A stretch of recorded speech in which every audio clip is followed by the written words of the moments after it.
नमस्कार दोस्तों, स्वागत है आप सभी का मेरे YouTube channel study for knowledge पर।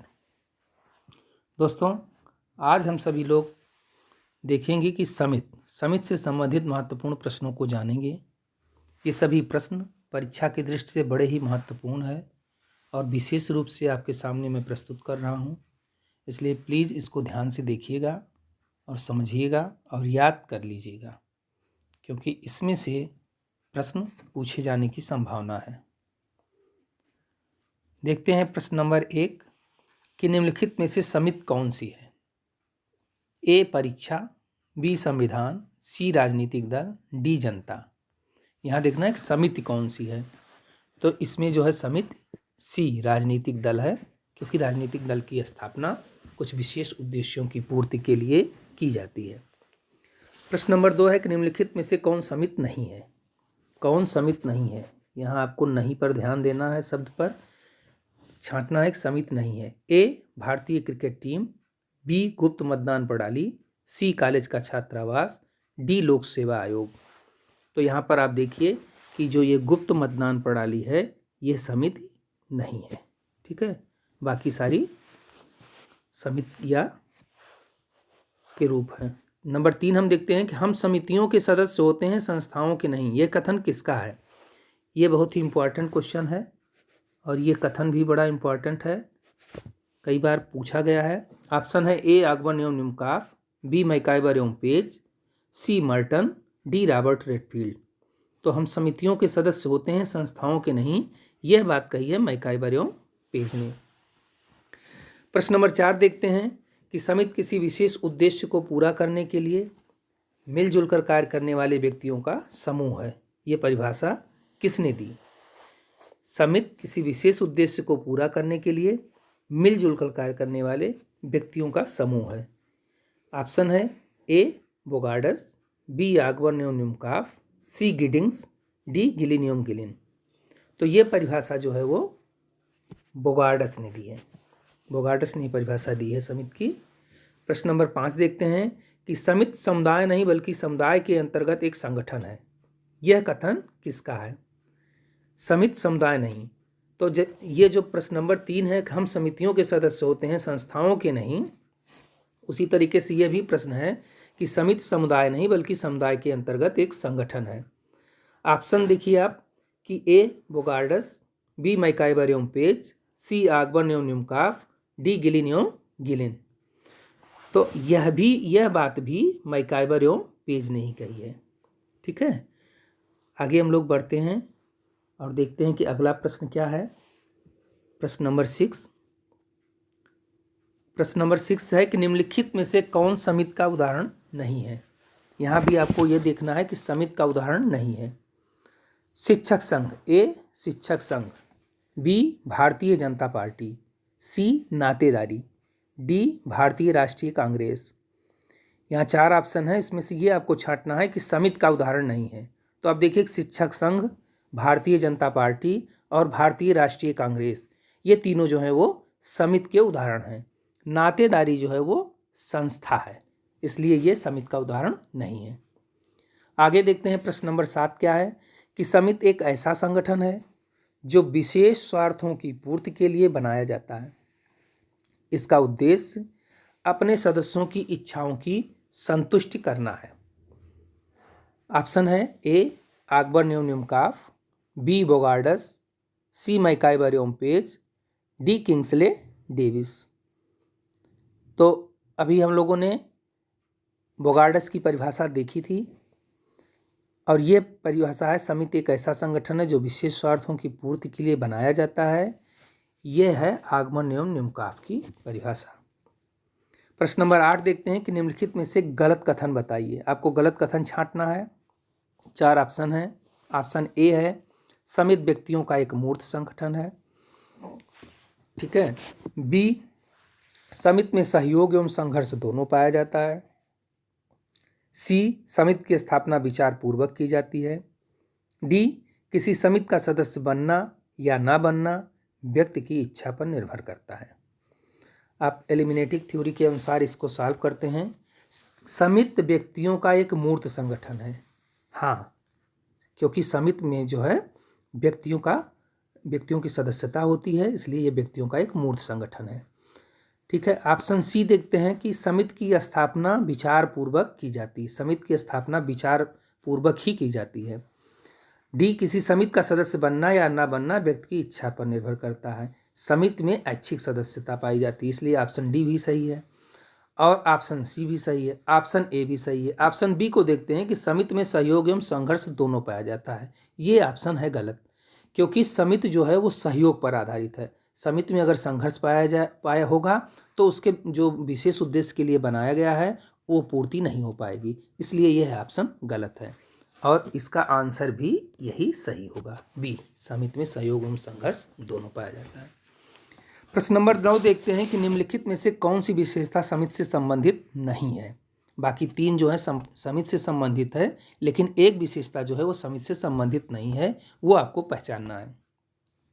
प्रश्न ऑप्शन ए है कि निश्चित उद्देश्य, ऑप्शन बी है निश्चित भूभाग, ऑप्शन सी है ऐच्छिक सदस्यता, ऑप्शन डी है अस्थायी प्रकृति। समिति की तीन विशेषता हैं, इसमें चौथी नहीं है, वो आपको देखना है। अब किसी समिति की स्थापना के पीछे एक निश्चित उद्देश्य होता है। किसी समिति में व्यक्ति की इच्छा पर ही निर्भर करता है कि वो उसका सदस्य बने या ना बने, इसलिए इसमें ऐच्छिक सदस्यता पाई जाती है। समिति की स्थापना किसी विशेष उद्देश्य के लिए स्थापित की जाती है, निर्माण किया जाता है, इसलिए उसकी अस्थायी प्रकृति होती है। उद्देश्य की प्राप्ति के बाद वो समिति खत्म हो जाती है, इसलिए। और बी देखते हैं निश्चित भूभाग, तो ये निश्चित भूभाग जो है समुदाय की विशेषता है, यह समिति की विशेषता नहीं है, तो इसका ऑप्शन सही होगा बी। आगे बढ़ते हैं, देखते हैं कि अगला प्रश्न क्या है। प्रश्न नंबर 10। प्रश्न नंबर 10 है कि समिति की स्थापना जानबूझकर की जाती है। यह कथन ऑप्शन ए सत्य है, ऑप्शन बी असत्य है, ऑप्शन सी पता नहीं, ऑप्शन डी इनमें से कोई नहीं। तो समिति की विशेषता में आपने देखा था कि समिति की स्थापना किसी विशेष उद्देश्य को प्राप्त करने के लिए जानबूझकर की जाती है, विचारपूर्वक की जाती है। तो यह कथन क्या है, यह सत्य है। प्रश्न नंबर 11 है कि समिति एक अनौपचारिक संगठन है। यह कथन सत्य है, बी असत्य है, सी पता नहीं, डी इनमें से कोई नहीं। समिति एक अनौपचारिक संगठन है। तो अनौपचारिक और औपचारिक, औपचारिक क्या होता है कि जिसकी विचारपूर्वक जानबूझकर कोई चीज़ स्थापित की जाए। अनौपचारिक क्या हो जाता है, जो स्वतः जिसका विकास हो। तो इस तरीके से यहाँ समिति क्या है, समिति जो है जानबूझकर संगठित की जाती है, उसका निर्माण किया जाता है, इसलिए समिति एक अनौपचारिक संगठन नहीं है, इसलिए यह कथन असत्य है। प्रश्न नंबर 12, कौन सी समिति की विशेषता नहीं है। यहाँ आपको कौन सी समिति, बाकी तीन जो हैं ऑप्शन में वो समिति की विशेषता होगी, चौथे में नहीं होगी। ऑप्शन देख लेते हैं हम लोग कि ऑप्शन ए समिति साध्य ना होकर साधन है, ऑप्शन बी प्रत्येक समिति कुछ नियमों पर आधारित होती है, ऑप्शन सी समिति के सदस्यों के बीच अनौपचारिक संबंध पाया जाता है, ऑप्शन डी समिति के सदस्यों के बीच औपचारिक संबंध पाया जाता है। अब यहाँ देखिए आपकी समिति की विशेषता कौन सी नहीं है। पहले ये हम लोग देखते हैं कि कौन कौन सी इन चारों में समिति की विशेषता है। ठीक, अब समिति साध्य ना होकर साधन है। समिति की स्थापना किसी उद्देश्य की प्राप्ति के लिए किया जाता है, इसलिए वो साधन होती है। तो ऑप्शन ए जो है वो समिति की विशेषता है। ऑप्शन बी प्रत्येक समिति कुछ नियमों पर आधारित है। जब समिति की स्थापना की जाती है तो उसके लिए कुछ नियम भी बनाए जाते हैं, इसलिए जो है समिति कुछ नियमों पर आधारित होती है। तो इस प्रकार से ऑप्शन बी भी समिति की एक विशेषता है। समिति के सदस्यों के बीच अनौपचारिक संबंध पाया जाता है। अब अभी हमने लोग देखा ना, समिति की स्थापना की जाती है विचारपूर्वक, ठीक है। तो जब विचारपूर्वक स्थापना की जाती है तो उसके सदस्यों में एक औपचारिक संबंध हो जाता है। तो इस प्रकार से यह सी जो है वो समिति की विशेषता नहीं है। डी देखते हैं कि समिति के सदस्यों के बीच औपचारिक संबंध पाया जाता है, ये समिति की विशेषता है, इसलिए इसका ऑप्शन जो है वो सी सही होगा। ठीक, समिति के सदस्यों के बीच अनौपचारिक संबंध पाया जाता है, ये ऑप्शन गलत है। प्रश्न नंबर 13 है कि कौन सा कथन समिति पर लागू नहीं होता है। कौन सा कथन समिति पर लागू नहीं होता है। बाकी तीन जो है वो समिति पर लागू होंगे और चौथा जो है समिति पर लागू नहीं होगा। हमको वो पहचानना है। ऑप्शन ए देखते हैं कि समिति के निर्माण के लिए सामुदायिक भावना और निश्चित भूभाग आवश्यक है। बी, समिति एक मूर्त संगठन है। सी, समिति की विचारपूर्वक स्थापना की जाती है। डी, समिति की प्रकृति अस्थायी होती है। तो इसमें जो है ये पहला ए, समिति के निर्माण के लिए सामुदायिक भावना और निश्चित भूभाग आवश्यक है। ये सामुदायिक भावना और निश्चित भूभाग समुदाय की विशेषता है, इसलिए यह ऑप्शन सही होगा, क्योंकि बाकी तीन जो है, समिति एक मूर्त संगठन है, समिति की विचारपूर्वक स्थापना की जाती है, समिति की प्रकृति अस्थायी होती है, ये तीनों समिति की विशेषताएं होती हैं। तो ऑप्शन ए जो है वो समिति पर लागू नहीं होता है। आगे बढ़ते हैं हम लोग और देखते हैं कि अगला प्रश्न क्या है। प्रश्न नंबर 14 देखते हैं। प्रश्न नंबर 14 है कि निम्नलिखित में से कौन सा कथन सही है। ए, एक समिति आंशिक है जबकि समुदाय पूर्ण। बी, समिति की सदस्यता ऐच्छिक है जबकि समुदाय की सदस्यता अनिवार्य। सी, समुदाय के अंतर्गत समिति एक संगठन है। डी, उपर्युक्त सभी कथन सही हैं। आपको यहाँ पहचानना है कि कौन सा कथन सही है चारों में। तो एक समिति आंशिक है जबकि समुदाय पूर्ण। अब समुदाय के अंतर्गत ही एक समिति होती है, ठीक है, तो इसलिए समुदाय जो है वो बड़ा हो गया, समुदाय पूर्ण कहा जाएगा और समिति जो है आंशिक। तो इस प्रकार से ये कथन सही है। बी है कि समिति की सदस्यता ऐच्छिक है जबकि समुदाय की सदस्यता अनिवार्य। अब समिति की सदस्यता ऐच्छिक है, चूँकि समिति में विचारपूर्वक स्थापना की जाती है और उसकी सदस्यता लेना या न लेना व्यक्ति की इच्छा पर निर्भर करता है, और समुदाय में कोई व्यक्ति होता है तो उसकी इच्छा नहीं होती, वो समुदाय का सदस्य होता ही, उसको अनिवार्य सदस्यता ही रहती है। इस प्रकार ऑप्शन बी भी सही है। ऑप्शन सी है कि समुदाय के अंतर्गत समिति एक संगठन है। बिल्कुल, समुदाय जो है वो एक बड़ा है, समुदाय के अंतर्गत अनेक समितियां पाई जाती है, इसलिए समिति उसका एक संगठन बन जाता है। इस प्रकार से इसके ऊपर के तीनों कथन सही हैं, तो ऑप्शन डी हो जाएगा कि उपर्युक्त सभी कथन सही हैं। प्रश्न नंबर 15 है कि समिति एक या एक से अधिक उद्देश्यों की प्राप्ति के लिए संगठित समूह है। यह परिभाषा दी है विद्वान ने। ए, आकबर एवं न्यूमकाफ। बी, मैकाइबर एवं पेज। C, Bogardus.